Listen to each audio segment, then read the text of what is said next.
Welcome to Humanity's Memory. A fire in the heart. Every civilization begins with fire. Fire warms, protects, cooks, and builds. But fire also burns, consumes, and destroys. Jesus knew that the human heart carried its own kind of fire lust, not just lust of the body, though that was the form most feared by society, but lust in its broadest, most destructive sense, the hunger that refuses to be satisfied. Whoever looks at a woman with lust, he said, has already committed adultery with her in his heart. But what if that teaching was not simply about bedrooms and glances, but about kingdoms and thrones, about markets and empires? This is the story of lust, the story of humanity's untamed fire. And it is the story of how Jesus challenged us to see desire not as a secret sin, but as the greatest battlefield of civilization. The seed of lust, desire in the ancient world in the villages of Galilee. Lust was a word whispered in scandal. A woman caught in adultery risked being stoned. A man exposed in his desire was ridiculed. Yet beyond the gossip of neighbors, desire burned deeper, shaping families, tribes, and nations. The ancients knew it well. The Greeks spoke of eros, a divine madness that drove men to poetry and war. The Romans turned lust into law, building empires where appetite for land and slaves was never quenched. The Hebrews, weary of both, heard the Ten Commandments thunder, "Do not covet." But lust was never just about bodies. It was about possession. To lust was to crave what you did not have, whether it was your neighbor's wife, his land, his ox, or his power. It was hunger turned to obsession. Jesus stepped into this world, not to erase desire, but to hold up a mirror. Jesus and the radical redefinition of lust when Jesus said, "Whoever looks at a woman with lust has already committed adultery in his heart," he shocked his listeners. Until then, sin was measured in actions. To him, sin was born in intentions. This was more radical than any law. Laws could punish the thief after the theft, the adulterer after the act. Jesus pointed to the spark before the fire, the thought before the deed. And here lies the revolution. Lust, in Jesus' teaching, was not confined to the bedroom. Lust was a principle of human corruption. To lust after flesh was adultery. To lust after wealth was greed. To lust after power was tyranny.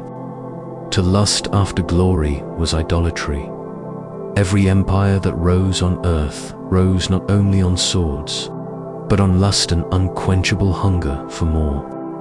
The empire of lust, politics, and power, consider Rome. It clothed itself in law and order, but at its heart was lust. Lust for expansion, lust for dominion, lust for immortality. Caesar was not merely a ruler. He was the incarnation of desire itself, always reaching, always consuming. In Judea, local kings mirrored Rome's appetites. They taxed the poor, built palaces, and cloaked their lust in religious festivals. Their hearts were no different from the man who gazed at another's wife. They gazed at another's freedom, another's vineyard, another's coin. This is where Jesus' teaching cuts like a blade. Lust was not just an individual. Sin was the architecture of oppression. A lustful king destroyed more lives than any lustful man in a bedroom. And yet, lust hides itself. A man says, "I admire beauty," when in truth, he consumes it. A king says, "I defend my people," when in truth, he enslaves them. Lust is polite in public, ravenous in secret. The marketplace of desire fast forward 2,000 years. Lust still rules, but the temples have changed. No longer do kings parade with crowns. They advertise with brands. No longer do empires conquer with spears. They conquer with credit. Desire has become the engine of the global economy.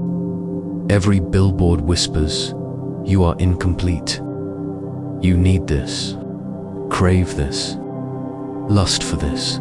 From glossy magazines to glowing screens, lust is manufactured, packaged, and sold. It is no longer a private weakness. It is a trillion-dollar industry, Jesus warned.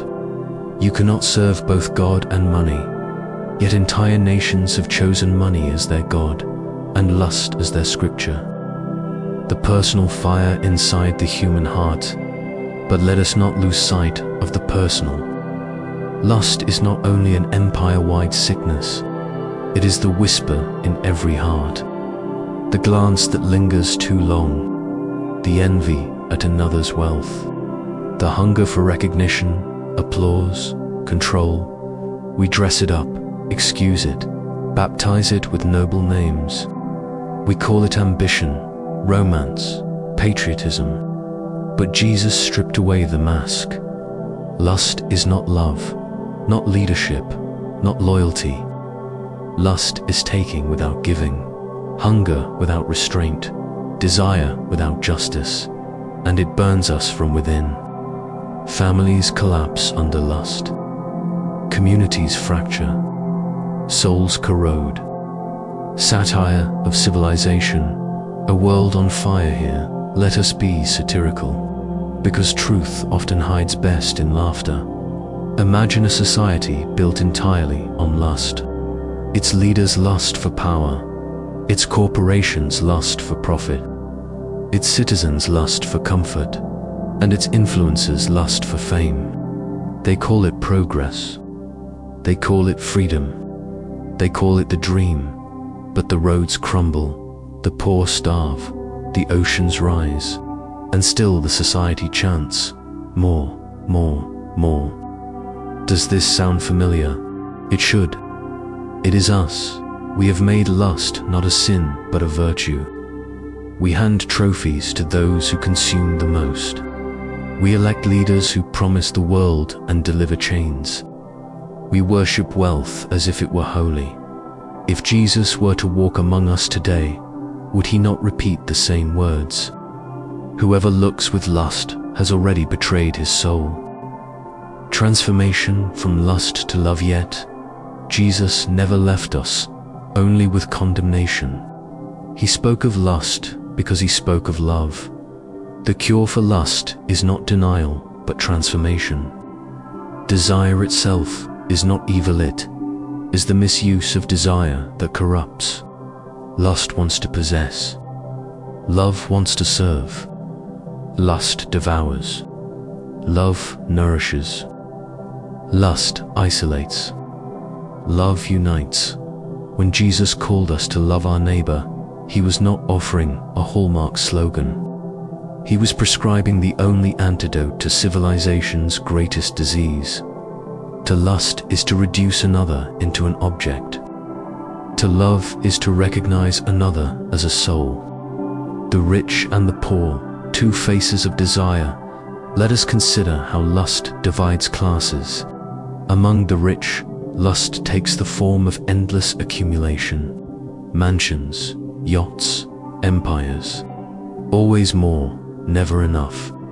Among the poor, lust takes the form of survival, twisted into desperation. Hunger that turns into envy, scarcity that births resentment. Both are prisoners, though one gilds its prison with gold. Both are unfree, because both are consumed by the fire of wanting. Jesus stood among the poor, not because they were pure, but because their fire was nearer to being quenched. He warned the rich, not because wealth itself was sin, but because wealth inflamed the fire into an inferno. The political exploitation of lust now comes the darkest irony. Leaders know the power of lust. They know that if you can stoke desire, you can control. Promise a nation security, and they will lust for safety at any cost. Promise them greatness, and they will lust for empire. Promise them wealth, and they will sell their children's future. Jesus saw it in his own time. Priests who lusted for authority, kings who lusted for Rome's approval, zealots who lusted for revenge. The cross itself was the ultimate symbol of politics, weaponizing lust for control. The lust to silence a voice that threatened desire with discipline.